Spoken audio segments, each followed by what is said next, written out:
الحمد لله رب العالمين، وصلى الله وسلم على نبينا محمد وعلى آله وصحبه أجمعين. أما بعد، miongoni mwa masuala ya tahara ni tahara ya mwanamke akiwa yuko katika ada ya mwezi. Alhaidhu huwa damu at-tabi'i alladhi yakhruju min rahim al-mar'a. Hedhi ni damu ya kimaumbile ambayo inatoka katika rahim ya mwanamke kwa wakati maalum ndani ya mwezi, na inaanza inda bulughiha, ni akianza ubalighi mwanamke, msichana ndio mwanzo wake. Na damu hiyo, ikhwati fillah, sikuwa ati mwanamke ni mgonjwa au kuwa amejifungua amezaa ndio anapata ada hiyo, bali ni nature, ni maumbile ambayo Mwenyezi Mungu mwenyewe amemuumba naye mwanamke, lakini kwa malengo makubwa sana ya kuweza mwanamke kupata mimba, na baada ya kupata mimba ndio kupatikana kwa mtoto na sisi ambao tunazaliwa, alhamdulillah. Lakini kwa hakika ni udhia ama ni uchafu.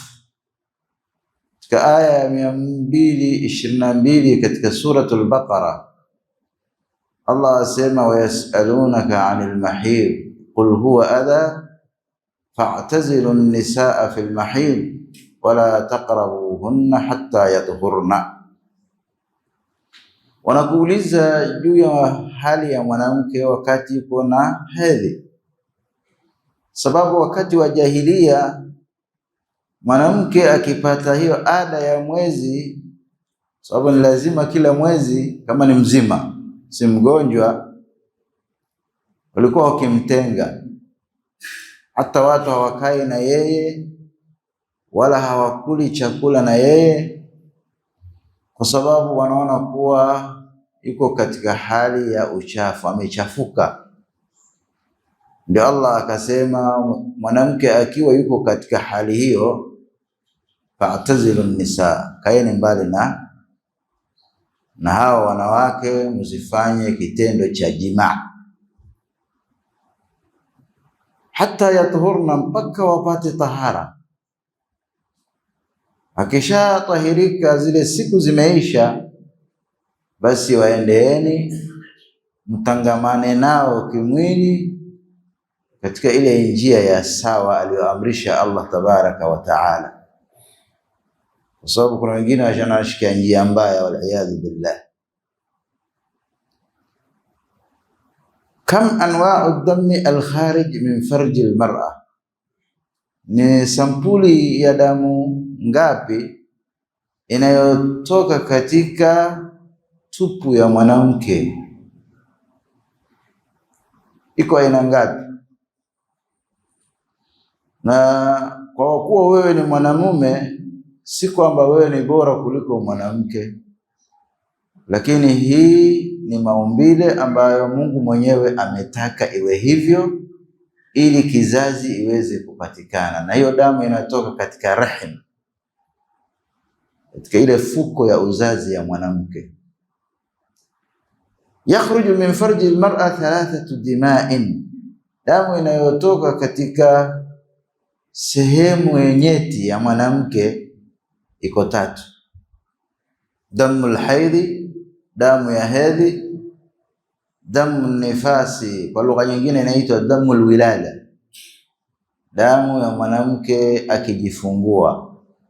Sangine inaweza kuwa mtoto ni mzima au aweza kuwa si mzima, lakini muhimu hiyo damu imetoka katika rehemu yake baada ya kuwa na mtoto, mwanzo wa mimba au mwisho wa mimba. Kisha kuna damu ya tatu inaitwa damul istihadha, damu ya maradhi, kwa sababu ikipita ile ya kawaida, ile normal ya huyu mwanamke baada ya kubalighe akiwa na miaka 15 ama 12, kwa sababu wasichana wanabalighe haraka kuliko wavulana. Ikipita ile kawaida yake 3 days 7 days, siku 7, na tutaeleza kuwa mwisho wake na mwanzo wake ni siku ngapi. Ikipita hiyo siku bado inaendelea vile vile, basi hiyo si damu ya kawaida, bali ni damu ya maradhi, inaitwa istihadha katika fiqh. Ma huwa alhaidhu? Hedhi ni nini? Tumejaribu kueleza kiasi, lakini hapo kwenye kitabu amefupisha kusema alhaidhu huwa damu alkharij min farji almar'a, ni damu inayotoka katika tupu ya mwanamke, ala sabili siha, akiwa yuko mzima, yuko na afya yake na siha yake. Lakini tadhakkar, kwa vile hawa wanawake ni wake zetu na wengine ni watoto wetu wa kike, ile hali yake ya kawaida, ile normal inabadilika, huwa anakuwa na hali tofauti kabisa. Sometimes aweza kuwa na pressure na mahasira, na wewe unafikiri kuwa huyo mama yuko sawa, na lakini si ugonjwa. Ala sabili siha, inakuja kwa njia ya afya, min ghairi sababi alwilada, pasipokuwa na sababu ya kujifungua ama kuzaa mtoto. Aisha radhiyallahu anha asema kunna nahidhu ala ahdi rasulillahi sallallahu alayhi wasallam, ilikuwa tukipata hedhi wakati wa Mtume sallallahu alayhi wa alihi wasallam. Wa kunna fanu'maru biqada'i as-sawmi wa la nu'maru biqada'i as-salah, tulikuwa tukiamrishwa kukidhi saumu, lakini sala tulikuwa hatuambiwi tukidhi, tulipe. Na katika ahkam almutaalliqa bilhaid, sheria ambayo inafungamana na mwanamke akiwa na hiyo ada ya mwezi, kwa sababu ni lugha yake hasa ni ada ya mwezi, lazima kila mwezi, kama si mgonjwa, kwanza amepewa ruhusa, yani yuko katika hali ya kuruhusiwa kutosali, la tusali wala tuqdi as-salata, wala hawezi kulipa sala. Lakini amma saumu, hatofunga, wa tuqdi as-siyamu ba'da at-tuhri, baada ya tahara, ile saumu aliyokosa katika ndani ya mwezi wa Ramadhani, lazima alipe. Usema mama, kama unadaiwa wewe hukupata kufunga Ramadhani kwa ajili umepata hali hiyo, basi lipa, lakini swala halipi. Na ni mamnuu katika sheria pia aljimaa hata yanqati'a, paka ikatike, aende kujisafisha ile muda yake, ile ada yake, siku 3 siku 7, ndio mwanamume aweze kutangamana naye kimwili, kistarehe. Lakini akiwa na hedhi ni haramu, na tumesoma aya 222 katika suratu al-Baqara kuwa walimuuliza Mtume sallallahu alayhi wasallam, mwanamke akiwa katika hali hiyo vipi? Ni mwanamume na mwanamke ni neema ya Mwenyezi Mungu. Wa fi bud'i ahadikum sadaqa, kwenda kufanya starehe na mke wako wa halali ni sadaka. Mpaka masahaba ridwanullahi alayhim ajma'in wakuuliza, ya Rasulullah, twende tukafanya starehe yetu sisi wenyewe, furaha yetu na starehe yetu, na pia ni sadaka na ni thawabu na ajr.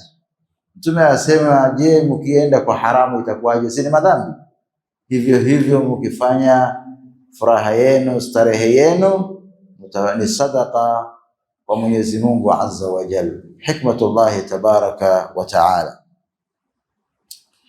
Kitu ambacho pia hawezi kufanya ni kukaa msikitini. Taban mwanamke anaingia msikitini wakati wa Mtume, hata salatul fajr walikuwa wakija msikitini, illa yakun fihi fitna, kama haiogopewi kuwa kuna nini, kuna fitna ama hofu. Siku hizi sisi yani imekuwa ni kawaida kwa wanawake hawaji msikitini. Kama kuna hofu ya kuwa kuna hatari fulani, kwa sababu mwanamke yani kimaumbile ni mtihani kwa mwanamume. Hata katika sala, msichana yani mdogo mbichi akipita mbele yako, sala yako itaharibika. Haifai msichana mdogo apite mbele yako, hata punda pia haifai apite mbele yako. Hivi ni viumbe viwili ambavyo ametaja Mtume sallallahu alayhi wasallam. Limadha? Kwa sababu roho itababaika. Msichana mdogo akipita, hata kama na wewe ni mtu mzima, uenda ukamwangalia juu chini na wewe unasali, ikaharibika sala yako, kwa kosa sala yako. Kwa kiwango hicho, yani ndio umefikishwa mwanamke. Kwa hivyo hafai kukaa, yani anaweza kupita. Baadhi ulama wasema, sikunakumbuka kuna mwanamke alati kanat taqummu almasjid, ambao alikuwa akifanya usafi wa msikiti. Kwa hivyo wanazuoni wanasema si huyo alikuwa akiishi na alikuwa akilala msikitini, akafa ghafla.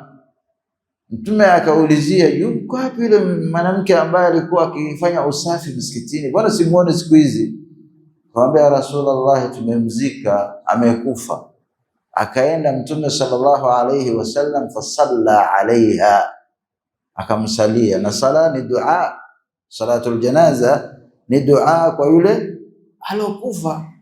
Kwa hivyo baadhi fuqaha wasema si huyo alikuwa akikaa msikitini, alikuwa akiishi akilala msikitini. Usawa ni kuwa kukaa hawezi, lakini kupita anaweza, akapita na mlango hii akatoka na ile mlango mwingine. Qira'atul Qur'an, kusoma Qur'an. Jumhurul fuqaha yamna'una al-haid min mass al-mushaf. Narudi kwa ile aya, la yamassuhu illa al-mutahharun. Hawezi kushika ama kufungua mushaf, lakini ajazu qira'at al-Qur'an, wameruhusu na kujawazisha kusoma Qur'an kupitia kwa simu al-hatif.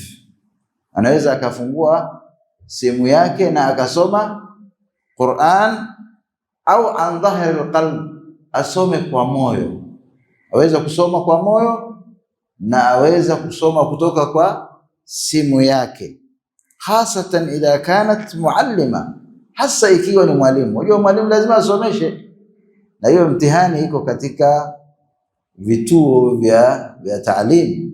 Walimu wanapata hiyo. Unaona msichana anajikunja kunja, hujui nini, bana darasa soma Qur'an, hata hujui maskini ana hawezi kusema wazi mbele ya yule mwalimu kuwa mimi niko kwenye ada ya mwezi. Kuna wengine labda wamefahamu ile fiqh vizuri, hawataki yani ile haya ambayo Mungu amewapa, hawezi kumwambia mwalimu. Mwanamume yeye anaficha na anasoma Qur'ani yake, anamwambia mwenzake nifungulie kitambara chake ile cha hijab, anamfungulia na anasoma kwa mbali na kutayarisha darasa yake. Kwa hivyo kama ni mwalimu akona dharura, wa dharura tubihu almahdhurat. Katika fiqh ikitokea dharura, yani inafanya halali kile ambacho kilichokatazwa na kilichoharamishwa. Au yani idha kanat takhsha nisyan alquran, Qur'ani yataka uishike kama mfano alivyofananisha Mtume ndege kwa mkononi. Ukimwachilia namna hiyo mshike ndege, si ataruka. Qur'ani naye ukiwaacha muda mfupi tu utakuta ya kuwa umesahau nini Qur'an, na ni ibtila. Na kesho hafidhul Qur'an, qari'ul Qur'an ndio mwenye daraja.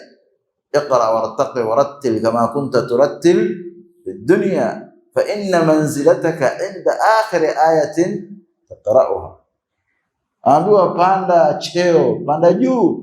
Hii ngazi tunayopanda hiyo itakuwa ni lifti yake, kwa kiasi ambayo umeweza kuhifadhi Qur'an, na mwisho wa nyumba yako, makao yako ni pale utakaposimamia kile kisomo. Hiyo ndiyo daraja na fadla ya msomi wa Qur'an ama hafidhu al-Qur'an. Ma huwa nifas? Nifas ni nini? Huwa damu alladhi yakhruju min almar'ati bisabab alwilada, ni ile damu ambayo pia mwanamke anapata, inatoka kwa ajili ya kujifungua. Ndio kujifungua maana yake ni kuzaa. Mwanamke akizaa hupata hiyo damu, na katika hali kama hiyo ni sawa na wakati akiwa na hedhi, ni haramu ya jimaa hata tatura min an-nifasi wa taghtasil, paka ajitahirishe na apate kujisafisha. Huwa damu al-kharij aqiba al-wilada, inakuja baada ya mwanamke kujifungua. Kwa vile katika kusoma kwetu ni kwa uchache kiasi, inshallah tutakomea hapa. Tunamuomba Mwenyezi Mungu Azza wa Jalla an yuwaffiqana bima yuhibbuhu wa yarda. Wa sallallahu wa sallam ala nabiyyina Muhammad wa alihi wa sahbihi wa sallam.